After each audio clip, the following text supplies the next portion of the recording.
Ladies and gentlemen, welcome back to Somos Mas, the official podcast of Somos Mas NM, and your source for the latest news and notes on New Mexico United and the New Mexico Runners. My name, of course, is Seth Bidoff. Joining me this evening, Earl Nieto. Earl, how you doing? How was your weekend? And you're back in your second home this week, I see. Yeah, I figured I might as well come back to my second home. How am I doing? Me and Marlena both have been down under the weather the past few days, so it's been going for sure.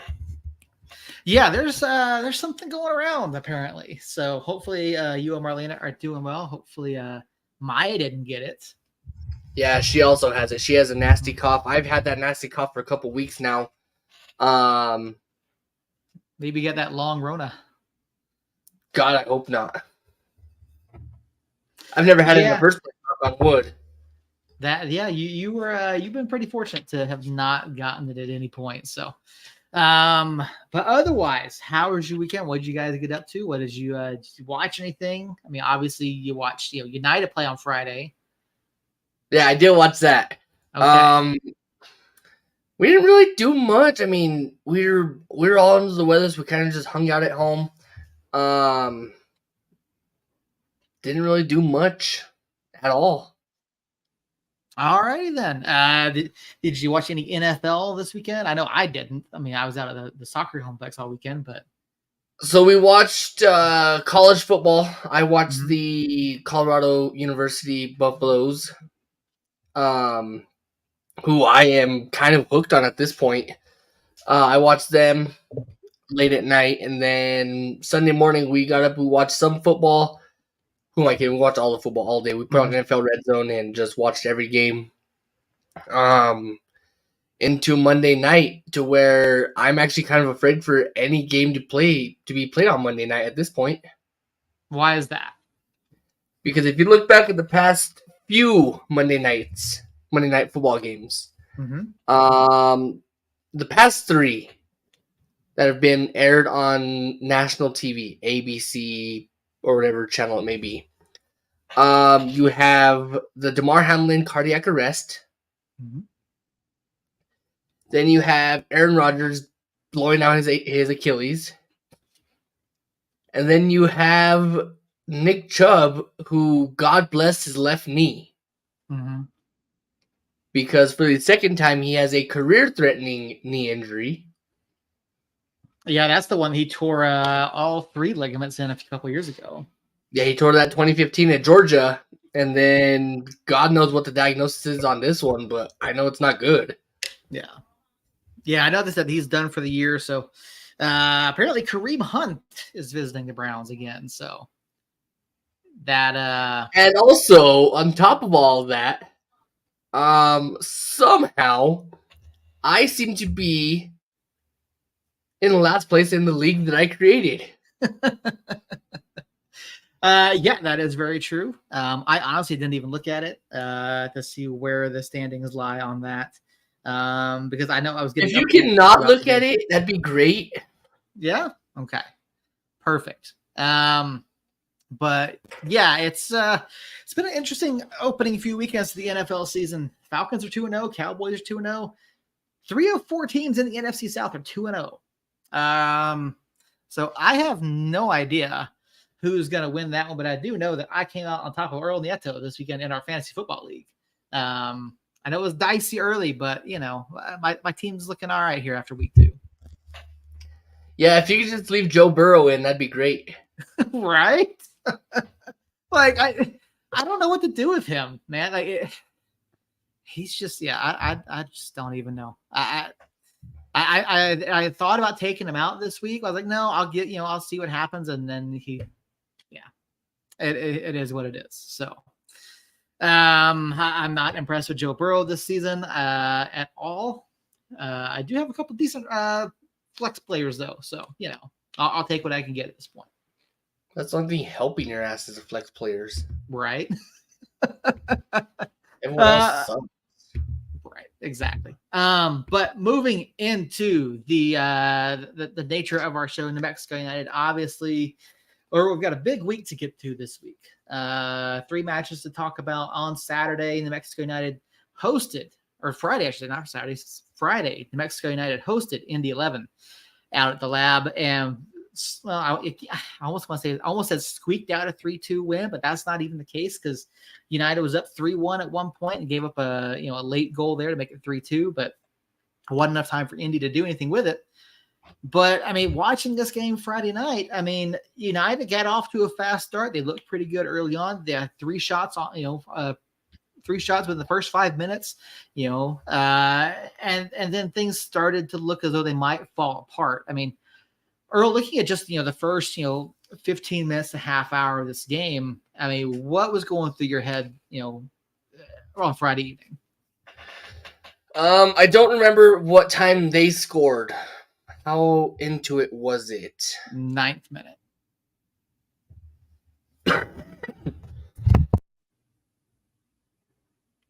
Yeah, 9th minute. Once that goal went in, I was thinking, here we fucking go. Mm-hmm. Because that's what we're notorious for, is scoring early and not getting back into it. But then we scored. Mm-hmm. And then we scored again. And then we scored again. So I was kind of shocked by it.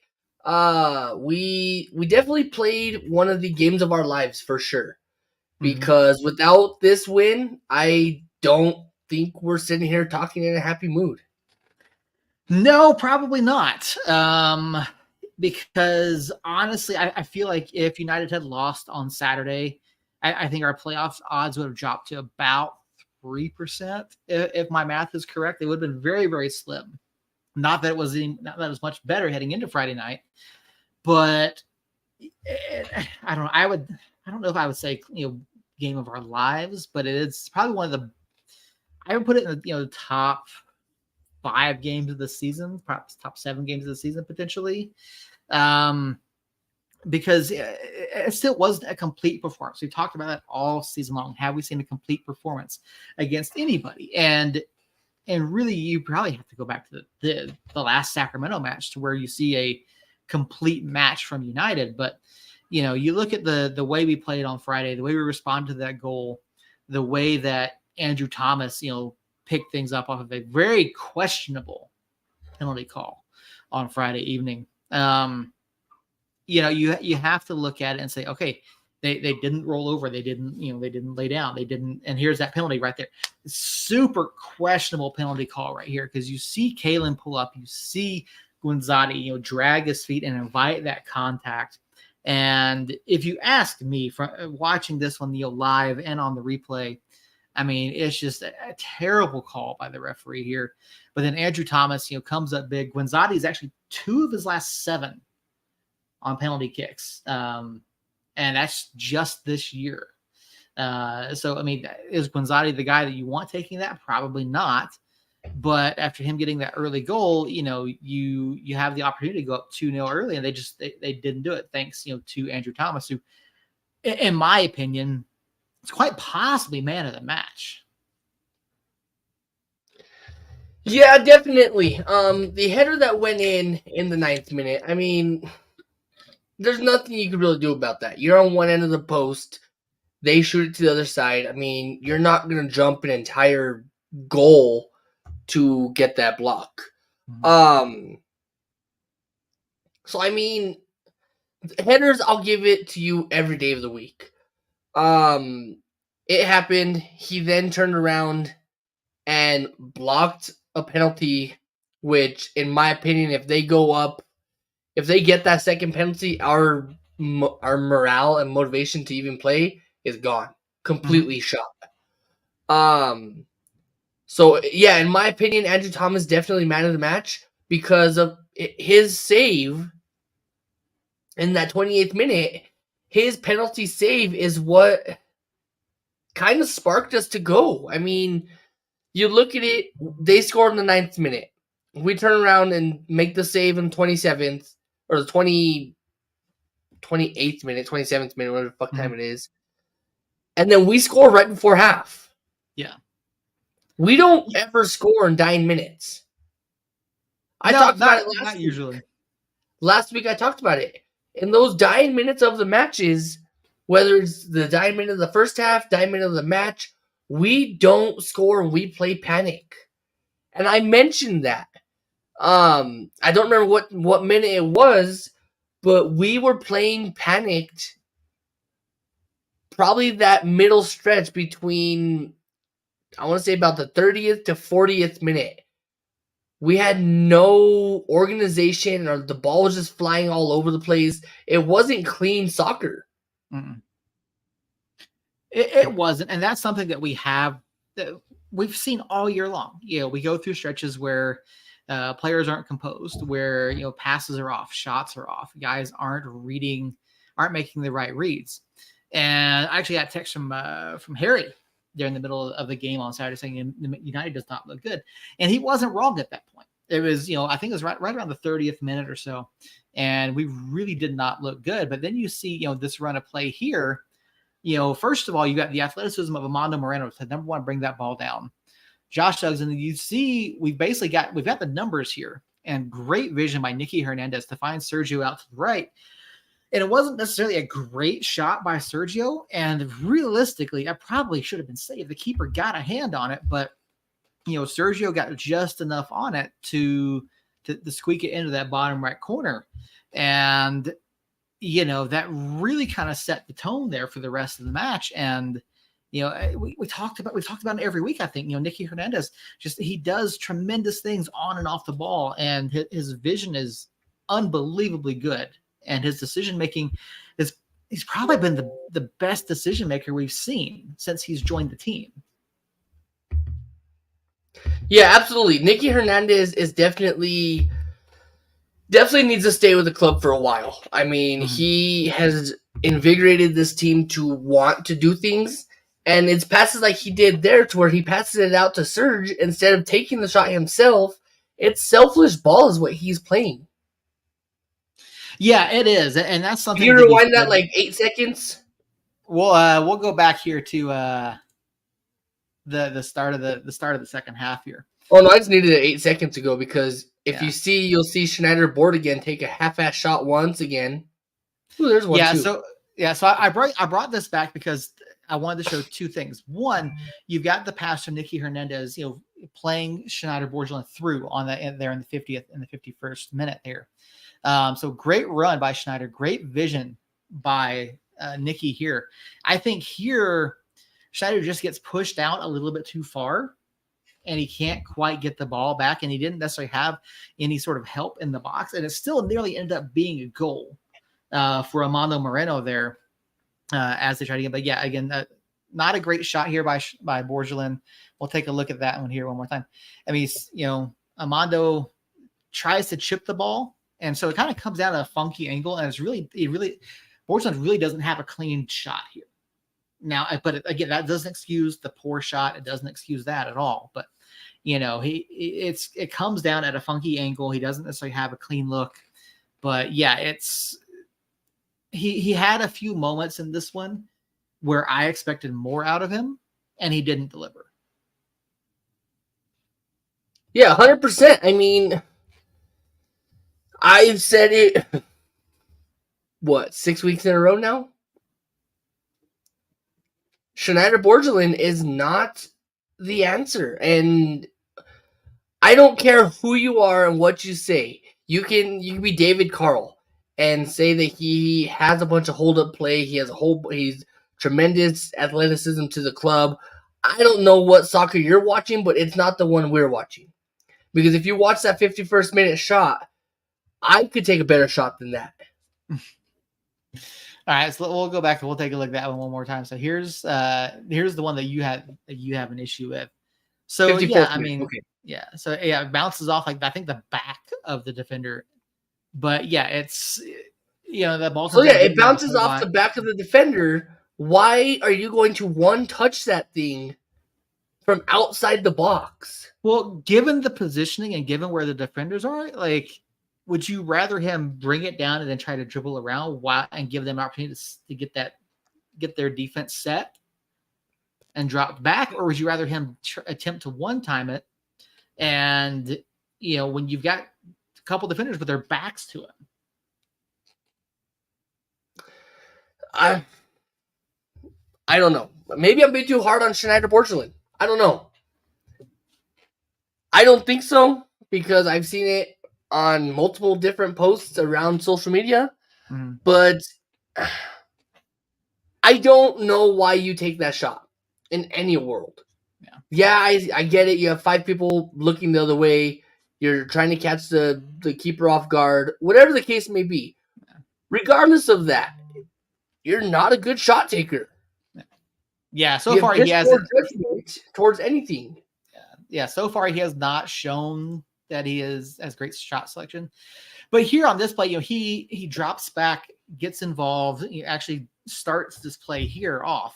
You see a great pass by Zico Bailey out to the right for Nicky. And then that cut back on his left by Nicky, just absolutely phenomenal, curling that ball into the bottom left-hand corner. And then, of course, you get the dance from Nicky Hernandez after scoring. I mean, Zico Bailey just cannot say enough about him. Like he and Nicky have been absolutely instrumental in pretty much every good thing that's happened here at the last month and a half of the season so far. And like I can't wait to see like if they can continue to do this. If we keep them signed for next year, I think that would be massive if we can. I think it's a tall task though. I don't know what our odds of keeping them are, but I would love to see them back in the black and yellow next year. Yeah, I don't know what their contract looks like, and unfortunately, we probably never will. Unfortunately, it's just the way the USL works. We just will never know any kind of anything towards anything in the league. Yeah. So hands down for sure, we definitely need to keep Nicky and Zico for sure. Mm-hmm. How that's not a penalty, I still don't fucking know. That was a penalty. Oh, that was a penalty. Yeah, that was one that wasn't a penalty that I was kind of confused about. Yeah. Yeah, no, this one here was a penalty because you see, Greg does get the touch there, and the keeper does not get the ball at all. Completely takes out Hursty, gets the penalty for United, and this is only the second penalty that United has had all season long. The only other penalty that United had been given was back in the very first match of the season against Miami FC. So we've gone nearly an entire season without a penalty being awarded, which is absolutely ridiculous. But, the run up to this play, it was, we'll go back here. There's the foul. So right here, you see Greg Hurst step in, take the ball away, and really put pressure on that back line there. And Greg Hurst creates this all by himself. Great job by him to poke that ball away, and then the pace to get down there and get onto the ball and put himself in that opportunity. I mean, this clearly is a penalty right here compared to the call against Kalen Ryden in the first half. Like it's night and day.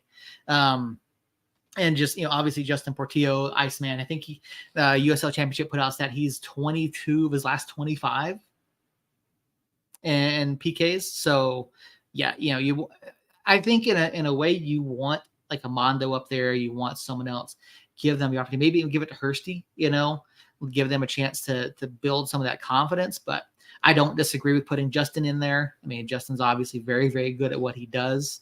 So I can't argue too much about that there. Jane, to your point, Zico, Nicky, Amando, Sergio, absolutely. Those 4 guys have been tremendous for us this year. I mean, you could throw Brucey in there too. Now, I mean, Brucey spent, the past month or so hurt, but that doesn't diminish, what he did in those first few matches after Eric Cole took over. But yeah, you look at everything here, and it's like really good performance. And obviously, this last second goal here, we'll go back and we'll look at it again here real quick. It's just a weird, kind of a weird sequence here. Ball out left gets kind of flicked on, and then the ball just kind of like drops.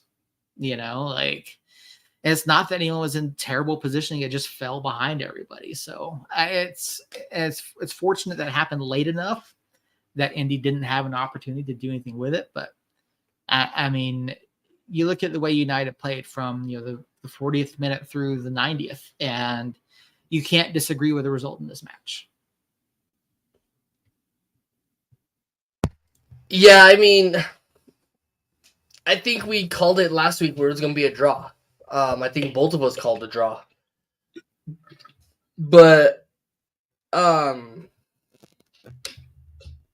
yeah, definitely I was happy to see the way the game turned out because we could have easily went down 2-0 and just gave up.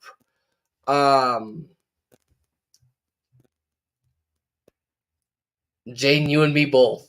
You and me both.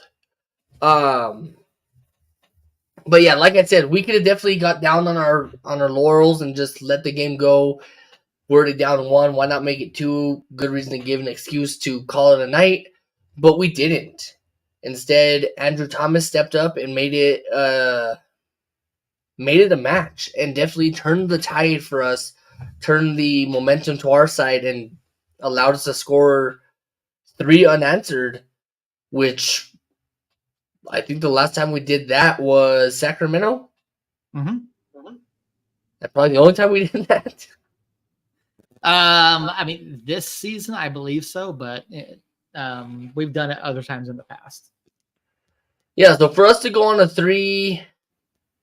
3-goal run, I'll take it any day of the week. I'm still waiting for David Carl's premonition of Schneider Borgelin to score an important goal. Obviously, this past weekend was not that important goal time, so... Yeah, not this past weekend, unfortunately. I mean, again, he had some moments where you think he would do a little bit better, but unfortunately he didn't. Still waiting for him to find his mark and what he's going to do with this club. I mean, he does do some things well. Like you see him made a few runs in this one. Can't quite put anything on frame with power in a spot that the keeper that isn't directly at the keeper, I should say. So yeah, waiting to see what happens there. Greg Hurst still hasn't gotten really much of anything going. I saw some people saying that Santi had been completely demoted. Santi has not been completely demoted. It's just 3 matches in 8 days again. Like something's got to give. Like you can't put Santi out there for every single match. Brucey coming back off the injury. He had about 17 minutes or so, or not even 17. He got about 8 minutes or so on Friday night. So I imagine we'll see Brucey on Wednesday. My guess is probably about 60 minutes or so, 60, 65, because, from my perspective, you don't want Brucey out there, doing the full 90 for these last 5 minutes, for the last 5 matches, because we're going to need him if we do somehow get into the playoffs. We need him healthy and ready to go. But yeah, definitely some good things out of this match. Definitely some bad things out of this match. But, I'm trying to think back. You said we both picked a draw. I think when we were talking, and I hope someone, I'll fact check it later, but I think I might have said we get a win in this one, or that this is our best chance to get a win coming up, at least on paper anyway. Yeah, you did say that. You did say this was our best chance to get a win. I don't know. I honest to God did not expect to get a win. And it's easy to think that way, I kind of went into it with the perspective. It's a Mark Lowry led team. We know these guys. We're very familiar with these guys, and Tyler and Chris Hurst were talking about it on the broadcast. A lot of this indie roster came from the Western Conference, and so they're guys that we've seen time and time again. And so we kind of understand how to play against them. Cam Lindley, Solomon Asante, who really was almost a non-factor in this match, to be completely honest with you. He only had a handful of touches that were of any sort of significance at all. So I felt like we did a really good job of controlling him. Guenzati, obviously a top-tier talent, and it's going to be really hard to keep him off the score sheet no matter what you do. And Guenzati had a pretty good game. You can't fault him for that. So, big win. Guenzati, he's always been good. Last season when he was at Tampa Bay, he's always been good. He was a Golden Cup nominee or Golden Boot nominee last season. Yep. So he's always been good, and last year. And for him to be in the USL still, I don't understand. When you have him in the USL, but you have other players that are less than him playing MLS and other leagues, I don't get it. Yeah. I get it. It's I think part of it might he's not even all that old. He's 32 now. So that could be part of it, because you look at some of those leagues like MLS, they do want to go they're trying to go younger. But yeah, I mean, I felt like United had a pretty strong night. I mean, obviously you can go, if you go back and look at the full tape, you can go through and pick out individual moments where United did not perform or, gave up something that they really shouldn't have. Or you see those, those 30 minutes or so where the composure wasn't there. But you also see, moments like these where, you've got Sergio driving the ball forward, which is what we want to see. You see Zico Bailey driving the ball forward. Those are things that we've been asking of these guys and wanting, because when defenders turn and run and have their backs to guys like Sergio and Zico, they can create. And they can really, cause problems for other teams when they do that. So I'm a huge fan of the way Zico plays. When you see him higher up than you're seeing Armando Moreno, Schneider Borgelin, Sergio Rivas, when you're seeing him playing higher than them, it's an attacking night. Yeah. Yeah, and that's the thing about Armando. Armando has a lot of freedom, particularly under Eric Quill, to go and do what he needs to do and put himself in different positions. And you don't see him sticking to one area. You see him floating around, trying to get involved in the play. Because when Armando Moreno's involved, a lot of times something good is going to happen. So and so I think Zico and Armando and some of these guys have a lot more freedom to do what they want than what we would have seen under Troy or Zach. And that's not to say that we didn't get good things out of Armando under Troy or Zach. We did, but looking at what they're doing under Coach Quill, I think they're really flourishing here. And I think Brucey is as well. And there's some other guys that are doing really well. Like, I'm really amazed at how many minutes Josh Suggs has been getting these past couple months.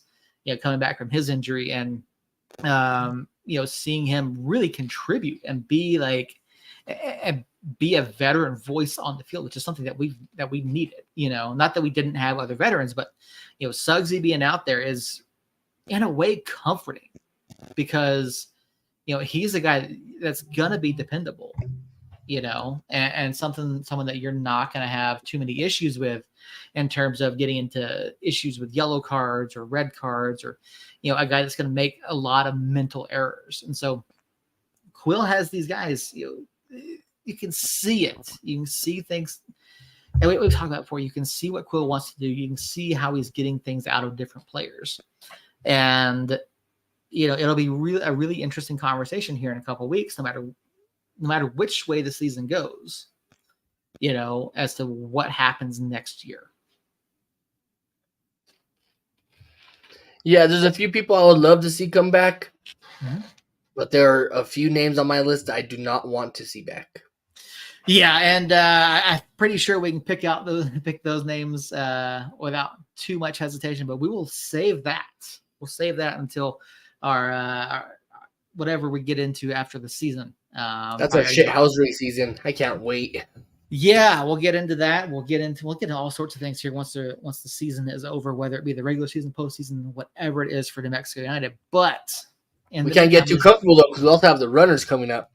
We do have the runners. That is very true. The runners season should be kicking off here in late December. So hopefully we'll be getting news from Andres Trujillo pretty soon, or Coach Steve. We're going to try to get them both on the show as well to talk about the runners. But, in the meantime, we do have 5 matches left in the regular season for New Mexico United, 2 of which are coming up this week. Wednesday, Saturday affairs.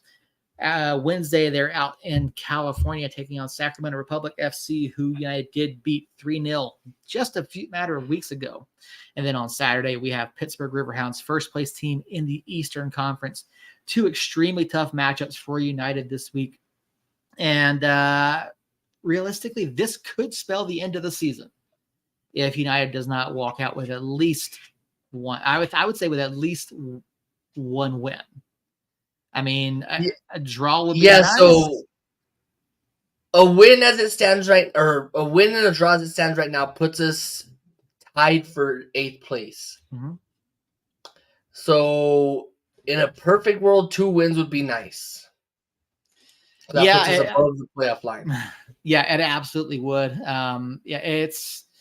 And that's the tough thing about this. You look at the results from around the league over the weekend. El Paso lost, which was good for us. Oakland Roots lost, which was good for us. Monterey, however, continued their winning ways, picked up their 4th straight win. Colorado beat Orange County. And then Rising won again as well. They've won 4 out of 5 as well over there. So, I mean, 1 loss out of 2 isn't necessarily the end of things, but it does put a much bigger spotlight on the other match. If we lose at Sacramento tomorrow night, it's going to be a huge deal on Saturday. Saturday could, in theory, be the end of the season. According to USLChampionship.com, we have about a 10% chance of making the playoffs right now. And as you mentioned earlier, we're 4 points back of Monterey Bay for that 8th spot. And again, everyone right around us in the West, their end of season schedule is not great. Nothing is very favorable, but some of these clubs are getting results, some are not. I mean, Oakland has now lost 4 in a row, so they're on the side. I mean, there's some wiggle room, provided results go our way. But looking at Sacramento, they've won 3 of 5. They've clinched the playoff. They did clinch a playoff berth this past weekend. They are still looking for home field advantage. So I don't expect them to be resting on their laurels just because they're already in the playoffs. Their leading scorer for the year, Russell Cicerone, has not scored in over a calendar month. So he is due. And, Sacramento's still finding ways to win. They're 3 points clear of San Antonio for that first spot, with a match in hand on San Antonio as well. So, I know we can go back and say, we beat them 3-0 earlier in the season. This is not the same Sacramento that we played a few weeks ago. No, because a few weeks ago, or what is it now, a month and a half ago that we played them, we had bees with us that night. Mm-hmm. I do believe that is correct. That's a big part of it. We also did not have Schneider board again. We did not. And Sacramento was without Russell Cicerone and not Cicerone. They were without their number 1 keeper that night, and so they did have. I had the name all prepared and ready to go, and I just lost it. Danny Vitiello. Danny Vitiello was in between the sticks for Sacramento that night, so they didn't have Carlos Saldana going, and it was, let's be honest, it was not a good night for Sacramento, and United did kind of have their way with it. Which, and don't get me wrong, it was fun to see, and we thought that might be a turning point for United to say, hey, we can go in and we can beat the top team in the West at that point, and get goals from Harry, Amando, and Nicky on that night, and United looked really, really good. Until they didn't. Until the very next week. Yeah, I was about to say. Well, the next match was Orange County, which wasn't a terrible match. I mean, that was a 1-0 loss to Orange County, who, as we know now, is a very, very good team.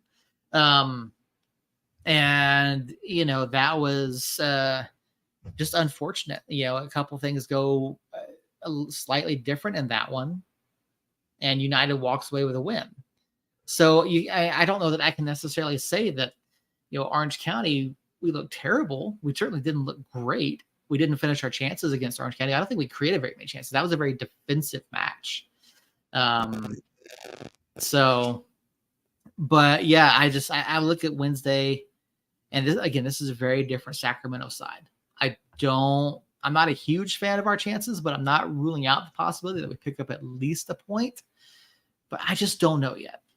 Earl, is there anything that sticks out to you as something that United can take advantage of tomorrow night? Not really. I mean, you said it. Sacramento is a completely different team from what we saw a month and a half ago. They're healthy. They're on a winning streak, and they're still sitting number one in the league, or at least in the Western Conference. I'm not sure about the league, but for sure Western Conference. So with that, I mean, I don't like our chances, but then again, I didn't like our chances this past weekend. Mm-hmm. There have been a few games that I didn't like our chances that somehow we pulled out a point, if not 3. So there's nothing that really stands out to me that says, hey, take advantage of this because this is where it's going to be. I mean, had it been a month and a half ago with Danny Vitiello in there, that's what I'm going after.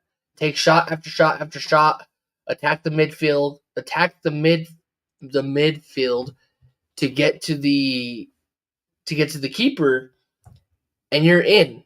But unfortunately, they have healthy players now, and they have a better keeper in goal. So there's nothing that stands out in my mind or on paper that says, yeah, we're the better team. So I mean, yeah, this one's really hard. You know, you go back and you look at how things have been going for us then, how things were going for Sacramento back then.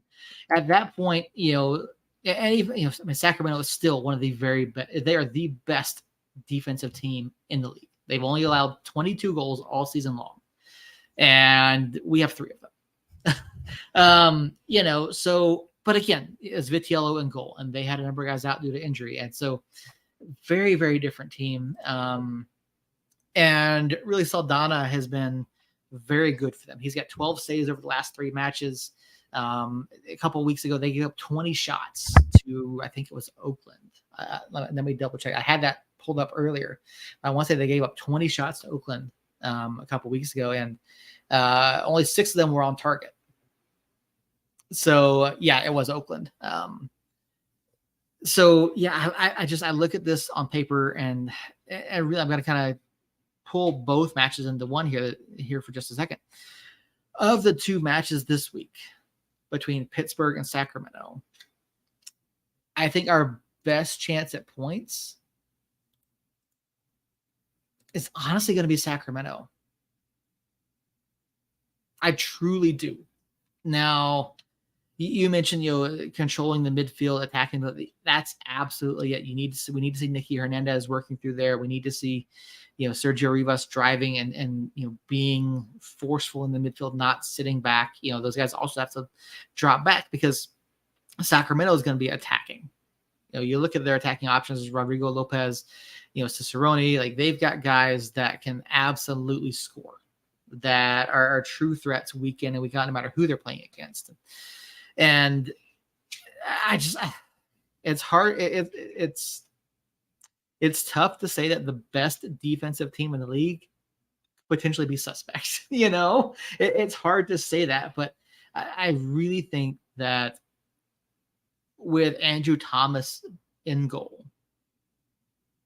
we are on a similar level in terms of goalkeeping as Sacramento is, as Sacramento. And so I think that's going to keep us in the game. And maybe we pick up a cheeky goal. Maybe we get the 3rd penalty of the season. I don't know, but you know, I think that's what it is. It's not going to be like some, you know, 3. It's not going to be 3-0 again. I don't think it's going to be like 2-2, 3-3, nothing like that. I think this ends up being like a 1-0 match for United. And Andrew Thomas, to me, is going to be the key for that. See, and unfortunately, you said 1-0. Mm-hmm.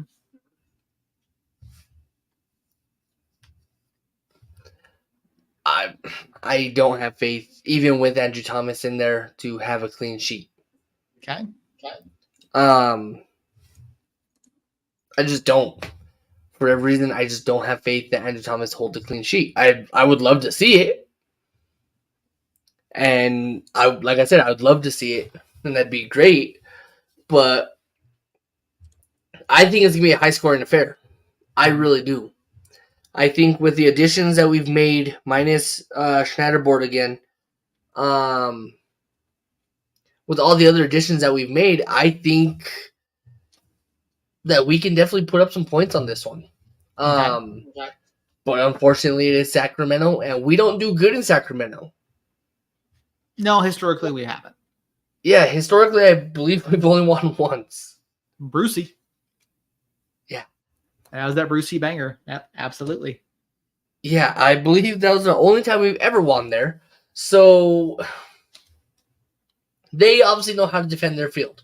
They obviously know how to score goals because they are sitting number one. With that, I think we're sitting at 2-2. I think we're sitting at 2-2. Okay. All right. Interesting pick there. I mean, I get it. I understand.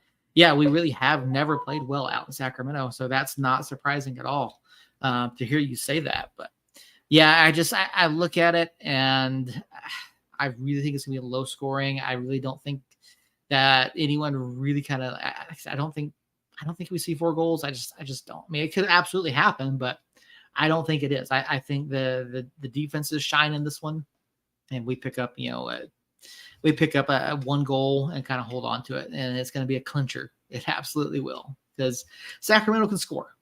They really can. And looking at that one compared to Pittsburgh on Saturday, and honestly, there's not a whole lot of difference. Pittsburgh is the number 2 defense in the league. They've only conceded 26 goals on the season. They are. So let me correct myself. Okay. If, and that's a big if, we see Bees, if he plays, I doubt it happens. But if we see him, I think 3-2. Okay. If we don't see him, then it's 2-2. Okay, interesting. All right. Yeah, I wish we knew the status of Bees. I really wish. Every time I talk to some folks at the club, I hear he's close. Like if he plays, it'll be this. Like I don't know the time frame on it. It seems like it keeps getting pushed back and pushed back. Again, broken kneecap, hard thing to come back from. I honestly would not be surprised at this point if we don't see him again. At least not until the playoffs. If we make the playoffs, I would not be surprised. But if we see him back on the pitch before then, I think if we don't, I think if we get eliminated this week, I don't think we see him again this season. Simply because there's no reason to run him out there, But that's neither here nor there. That's something we can discuss another time. You mentioned the big E word. Hmm? If that happens, do we start playing subs more often and less of who we normally see, or do we continue to play and try to play spoils? That's a very good question. I think you do see chances given to some of the academy kids, the ones that are currently on academy contracts, not necessarily the younger kids, but some of the academy contract kids. I think you do see like Miles get some time. But outside of that, like I really don't see too many changes. But once we are eliminated, I think we do get those opportunities, just so Quill kind of has an idea. Not that he doesn't see them every day at practice, but yeah, I think it's a good idea to give them opportunities to get out and play in front of a crowd that size, to prepare them for, college or whatever comes next. I think that's the right call, but we'll see. But yeah, Pittsburgh on Saturday. Pittsburgh, like I said, second best defense in the league.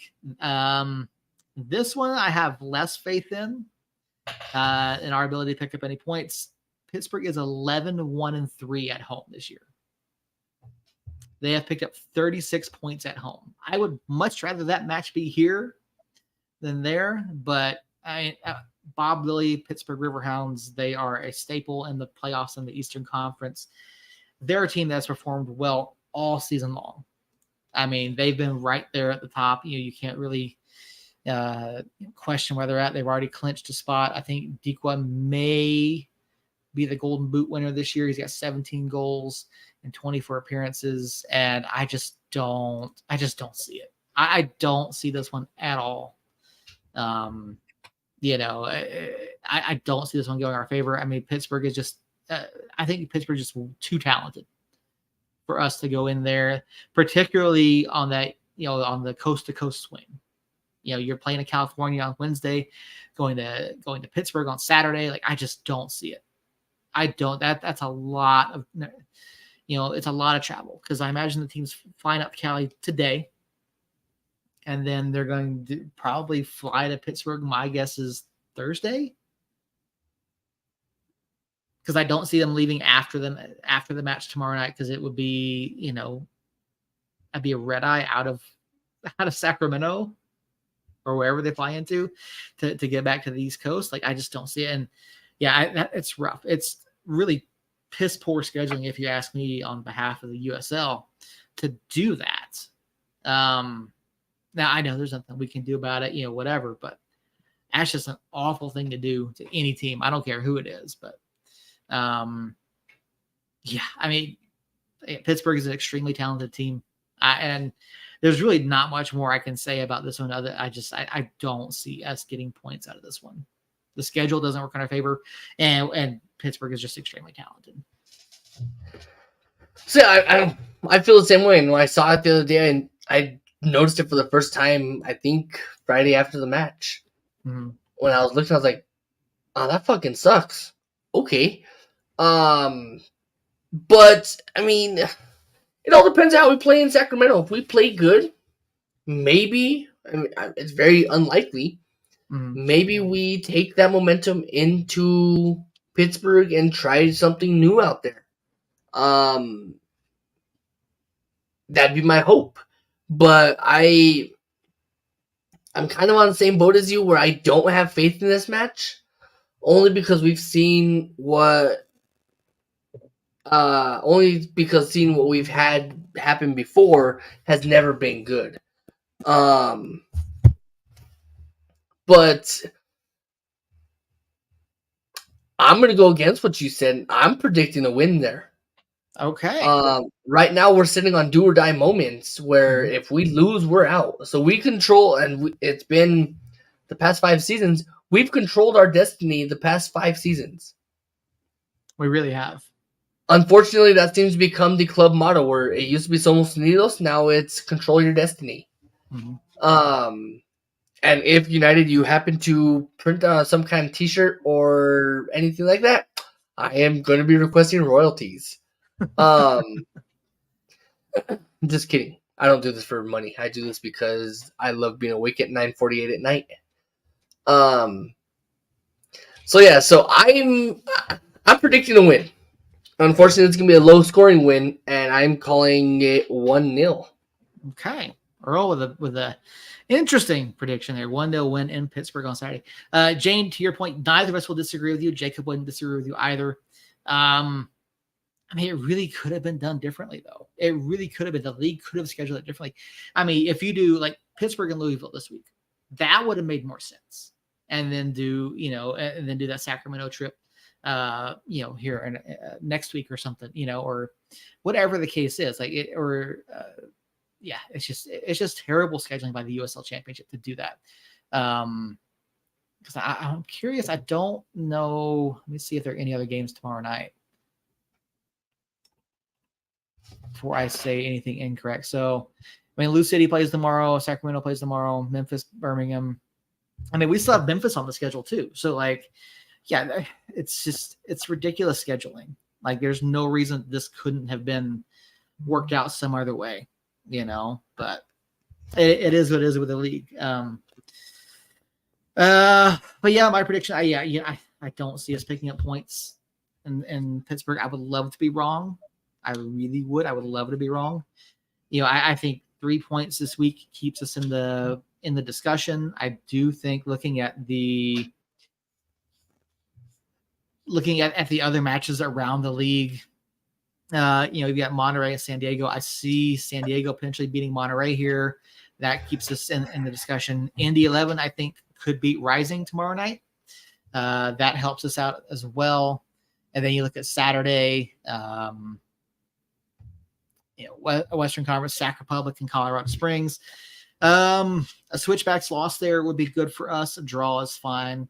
San Antonio, Orange County, neither that match really didn't have any impact. But Rising Locomotive, Saturday night, that's going to have a huge impact. And then our Oakland, Monterey Bay on Saturday as well. Both of those matches there, huge potential impacts for us. So we'll figure out who to root for. Honestly, I think in Roots Monterey, I think you're rooting for a draw. Honestly, I think you're rooting for a draw there. And Oakland win puts them on 43. Monterey win puts them on 42, I believe, if they don't win at San Diego tomorrow. Locomotive and Rising, a Rising win puts them on 48. Which honestly, I think a Rising win is the best possible answer there for us. So if Lou City wins, so here's how I'm seeing it. If Lou City wins versus Miami, we don't care Lou about City Oh, okay. Never mind. I'm saying Lou City clinches. I don't see them playing any kind of starter after that. Well, they're still playing for home field, though. Okay. A